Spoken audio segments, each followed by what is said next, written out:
Hi friends, welcome to Veena's gallery. ನಾನು ಇವತ್ತಿನ video ಒಳಗಡೆ ಆಲೂ ಮಟರ್ ಕುರ್ಮಾ ಮಾಡೋದನ್ನು ತೋರಿಸ್ತೀನಿ. ಇದ್ರ ಜೊತೆಗೆ ನಾನು ಹಸಿ ಕಡಲೆಕಾಳನ್ನು ಯೂಸ್ ಮಾಡೀನಿ. ರೆಸಿಪಿ ಯಾವ ಥರ ಮಾಡೀನಿ ನೋಡೋಣ.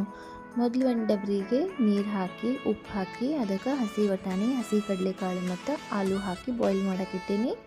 ಇವಾಗ ಒಂದು ಪ್ಯಾನಿಗೆ ಎಣ್ಣೆ ಹಾಕಿ ಈ ಥರ ಉದ್ದಕ್ಕೆ ಕಟ್ ಮಾಡಿರೋ ಉಳ್ಳಾಗಡ್ಡಿ ಹಾಕ್ಕೊಂಡು ಸ್ವಲ್ಪ ಕರಿಬೇವು, ಒಂದು ಸ್ವಲ್ಪ ಫ್ರೈ ಆದಮೇಲೆ ಟೊಮೆಟೊ ಮತ್ತು ಮೆಣಸಿನ್ಕಾಯಿನ ಆ್ಯಡ್ ಮಾಡ್ಕೊಂಡು ಮತ್ತೊಂದು 5 ನಿಮಿಷ ಫ್ರೈ ಮಾಡ್ಕೋಬೇಕು. ಇದನ್ನು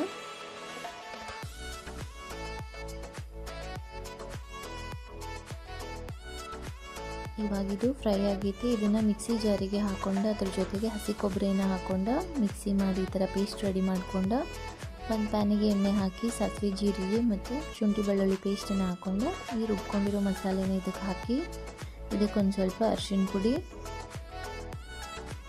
ಚಿಕನ್ ಮಸಾಲ, ಬೇಕಿದ್ದರೆ ನೀವು ಗರಂ ಮಸಾಲನೂ ಹಾಕೋಬೋದು, ಮತ್ತು ಸ್ವಲ್ಪ ಧನಿಯಾ ಪುಡಿ ಮತ್ತು ರುಚಿಗೆ ತಕ್ಕಷ್ಟು ಉಪ್ಪು ಹಾಕ್ಕೊಂಡು ಸ್ವಲ್ಪ ಖಾರದ ಪುಡಿ, ನಿಮ್ಮ ಟೇಸ್ಟಿಗೆ ಬೇಕಾದಷ್ಟು ಖಾರ, ಮತ್ತು ಸ್ವಲ್ಪ ನೀರು ಹಾಕ್ಕೊಂಡು ಮಿಕ್ಸಪ್ ಮಾಡಿ ಇವಾಗ ಬಾಯ್ಲ್ ಆಗಿರೋ ವಟಾಣಿ, ಕಡಲೆಕಾಳು ಮತ್ತು ಆಲೂನ ಹಾಕ್ಕೊಂಡು ಮಿಕ್ಸ್ ಮಾಡೀನಿ.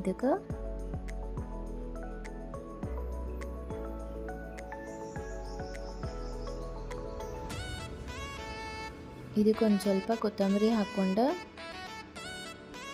ಕವರ್ ಮಾಡಿ ಇದನ್ನು ಒಂದು 5 ರಿಂದ 10 ನಿಮಿಷ ಬಾಯ್ಲ್ ಮಾಡ್ಕೊಂಡ್ಬಿಟ್ರೆ ಆಲೂ ಮಟರ್ ಕುರ್ಮಾ ರೆಡಿ. ಇದನ್ನು ಪೂರಿ ಅಥವಾ ಚಪಾತಿ ಜೊತೆಗೆ ಟೇಸ್ಟ್ ಮಾಡಿರಿ. Thank you.